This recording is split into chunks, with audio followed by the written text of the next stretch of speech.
teknolohiyang pang-fighter jet at yung tinatawag na night vision capability.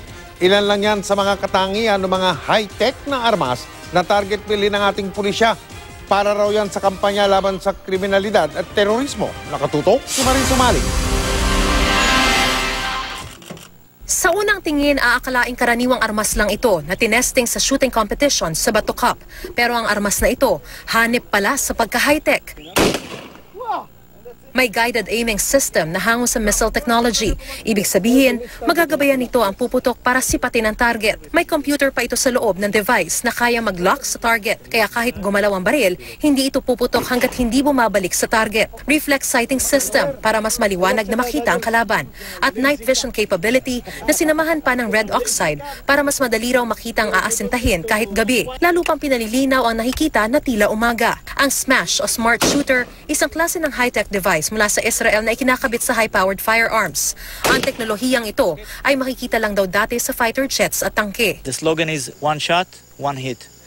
So it means that you don't waste ammunition, you don't risk other people that you don't intend to shoot on, and you enhance the precision. Ang mga makabagong teknolohiyang makikita sa high-tech device na ito, nais daw makuha ng Philippine National Police para lalo pa raw nilang mapagtagumpayan ang gyera kontra kriminalidad at terorismo.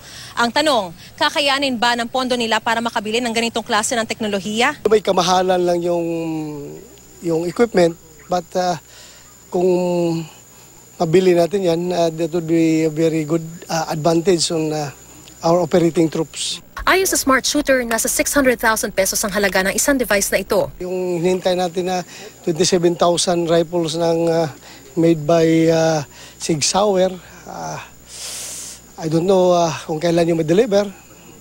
I hope ma-deliver na, then lalagyan natin na ganun na device. Nais ni Bato na maisali ito sa pondo para makabili kahit kaunti muna at mapagamit sa elite force ng PNP gaya ng SAF at SWAT. Ipipresenta na raw niya ito kay Pangulong Duterte. Mariz Umali, Nakatutok, 24 Oras.